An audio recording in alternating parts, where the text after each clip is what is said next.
Tratado de la reintegración de los seres en sus primeras propiedades, virtudes y poderes espirituales y divinos. Reseña histórica sobre el martinesismo y el martinismo. En los peculiares últimos años del siglo XVIII, que vieran a William Law frente a Hume, a Swedenborg frente a Kant, a Saint-Germain, Mesmer y Cagliostro frente a Rousseau, Diderot y Voltaire, mientras en toda Europa proliferaban infinidad de sectas y ritos, y en las logias masónicas se erigía una tribuna tanto a las ideas más vanas como a las más sublimes, apareció en Francia un hombre cuyo silencioso trabajo contrastaba curiosamente con la turbulenta propaganda de la mayoría de los reformadores de su tiempo. Martínez de Pascual.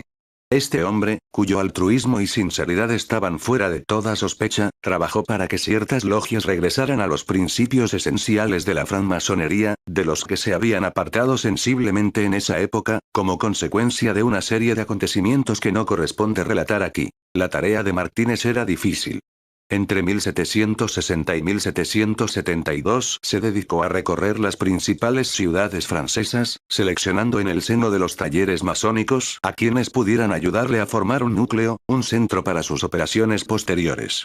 No dudó en repartir cartas constitutivas, en nombre de su tribunal soberano, establecido en París desde 1767, a logias provinciales clandestinas, aceptando colaboradores de fuera cuando los consideraba dignos del ministerio a ejercer. De este modo surgió lo que el señor Mater denominó acertadamente el martinesismo, que recibe el nombre de rito de los elegidos Cohens y consiste simplemente en una rama ortodoxa de la verdadera francmasonería injertada en el viejo tronco. Se basa en un conjunto muy preciso de enseñanzas tradicionales, transmitidas según el poder receptivo adquirido por sus miembros mediante un trabajo íntegramente personal, y donde la teoría y la práctica están estrechamente relacionadas. Desafortunadamente, el ahínco de Martínez le llevó a descuidar la verdadera base de la institución masónica. Dedicado por completo a reformar los capítulos RC, restó importancia al papel de las logias azules. Veremos cómo Louis Claude de Saint-Martin, su discípulo más célebre pese a ser uno de los más alejados de la obra del maestro, llegó incluso más lejos. Desde 1777 se negó a participar en las sesiones de las logias martinesistas, donde únicamente se practicaban los grades du Porche I, o masonería simbólica, así como en los trabajos de las logias de Versalles, debido a razones especiosas de neumatología, y en las de París, pues enseñaban magnetismo y alquimia. Por estos motivos, pocos años después de que Martínez de Pascual partiera a las Antillas, 1772, se produjo una escisión en la orden que con tanto esfuerzo había formado. Ciertos discípulos permanecieron fieles a las enseñanzas del maestro, mientras que otros, inducidos por el ejemplo de Saint-Martin, abandonaron la práctica activa para seguir la vía incompleta y pasiva del misticismo. Este cambio de dirección en la vida de Saint-Martin podría sorprendernos si ignorásemos hasta qué punto se alejó de las operaciones externas del maestro durante los últimos 5 años en la logia de Burdeos. Los resultados de la escisión provocada por la propaganda activa de Saint-Martin no se hicieron esperar. Las logias del sudoeste fueron las primeras en cesar sus trabajos. La propaganda de Saint-Martin no encontró eco en las logias de París y Versalles. Sin embargo, cuando en 1778 sus hermanos de León se convirtieron definitivamente al rito templario alemán de la estricta observancia, y el gran maestro Guillermos sucedió al gran maestro provincial Pierre d'Aumont, sucesor de Jacques Molay, con el título de gran maestro provincial de Auvergne, se plantearon fusionarse con las logias filaletes, que trabajaban desde 1773, según datos de Martínez y Swedenborg, y en cuyos capítulos secretos no se admitía a ningún iniciado del Gran Oriente. En esta época, Saint-Martin comenzaba a ser conocido gracias a la aparición de su primera obra, de los errores y de la verdad. Muchos creían ver en él al continuador de la obra de Martínez.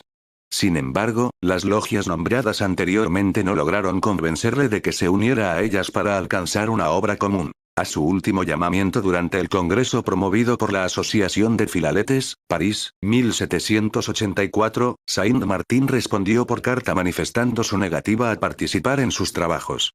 A partir de ese momento, su mayor preocupación fue establecer contactos con los místicos de Italia, Inglaterra y Rusia, perdió todo interés por el movimiento del rito rectificado de León y no ocultaba su exasperación al oír hablar de logias. Los acontecimientos posteriores motivaron un mayor compromiso de Saint-Martin con la vía que había elegido.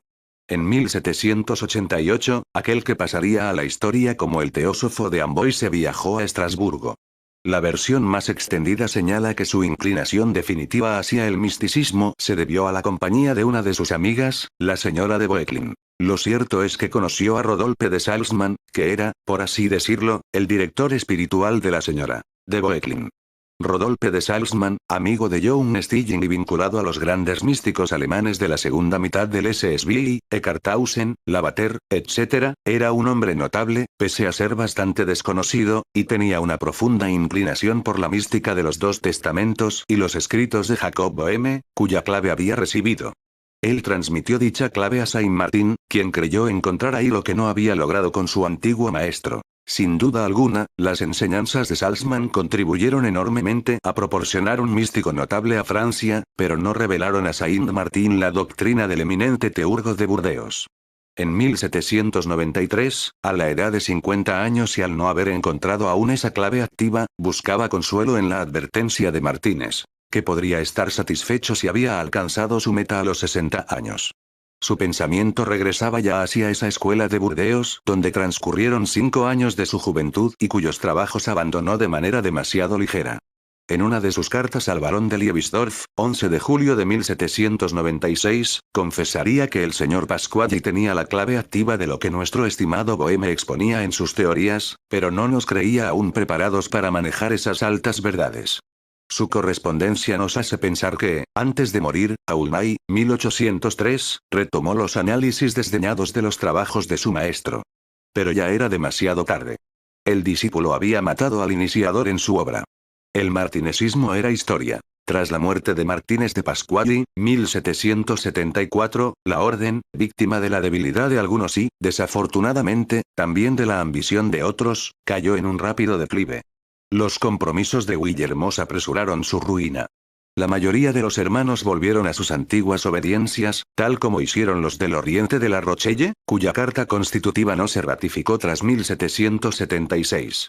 En 1788, desaparecieron las logias de París. Los ricos archivos que provocaran la envidia de Cagliostro fueron subastados tras la muerte del marqués Sabalete de Langes, cayendo en manos de 2 hermanos de León, y llegando luego a las del señor de Stigny. En 1868, este los transmitió al señor Villarreal, a cuyo esmero debemos agradecer su conservación. El fracaso de los hermanos de León en su tarea no era algo nuevo. Su rito rectificado, que en realidad era el martinesismo, especialmente tras su segunda revisión, vio apagarse sucesivamente los directorios de sus 3 provincias. El de Borgoña se disolvió el 26 de enero de 1810, por falta de miembros. El año siguiente, los otros 2 se fusionaron con el Gran Oriente, que siempre se había negado a reconocerlos. El motivo de profundizar en las particularidades de la vida de Saint Martin es demostrar el error de algunos historiadores mal informados, que atribuyen al teósofo de Amboise la sucesión del teurgo de Burdeos. Y de otros aún peor documentados, que pretenden que fue el fundador de la orden del martinismo. Saint Martin no fundó orden alguna, jamás tuvo dicha pretensión, y el nombre de martinistas designa simplemente a aquellos que adoptaron su visión, inclinados a liberarse del dogmatismo ritualista de las logias, rechazándolo por su inutilidad. Esta es, en efecto, la opinión de Jacques Mater, el célebre historiógrafo de Saint Martin. Jacques Mater era nieto de Rodolphe de Salzmann, tenía en su poder los principales documentos relacionados con el martinesismo y los martinistas, y se encontraba en una posición idónea para relatar los principales acontecimientos reveladores de su existencia. Por otra parte, mantuvo relación con el señor Chauvin, uno de los últimos amigos de Fabre d'Olivet y albacea de Joseph Gilbert, quien fuera el único heredero de todos los manuscritos del teósofo de Amboise. En la actualidad, el hijo del historiador, el señor Mater, posee casi todos esos indispensables documentos, incluyendo el Tratado de la Reintegración de los Seres. Este es uno de los documentos más interesantes y notables, pues recoge la base de la doctrina tradicional de Martínez de Pasquali sin omisiones ni añadidos. Muy amablemente, el señor Mater nos ha autorizado a publicarlo. Este tratado, escrito en Burdeos durante 1770, no se incluye en los archivos capitulares de Metz. Los de la villa de Libourne incluyen únicamente los pasajes principales. Dichos fragmentos, bastante mal escritos y con numerosas mutilaciones, se encuentran repartidos entre las distintas instrucciones de rituales, siendo bastante difícil reconstruir a partir de ellos la obra de Martínez de Pasquali. Por lo tanto, desde aquí, nuestro infinito agradecimiento al señor Mater por su amable colaboración. Con posterioridad, y a su debido tiempo, irán apareciendo otras piezas no menos importantes que arrojarán nueva luz sobre los hombres y las cosas de esta época. Un caballero de la Rose Croissante. París, 20 de septiembre de 1898, aniversario de la muerte de Martínez de Pascually.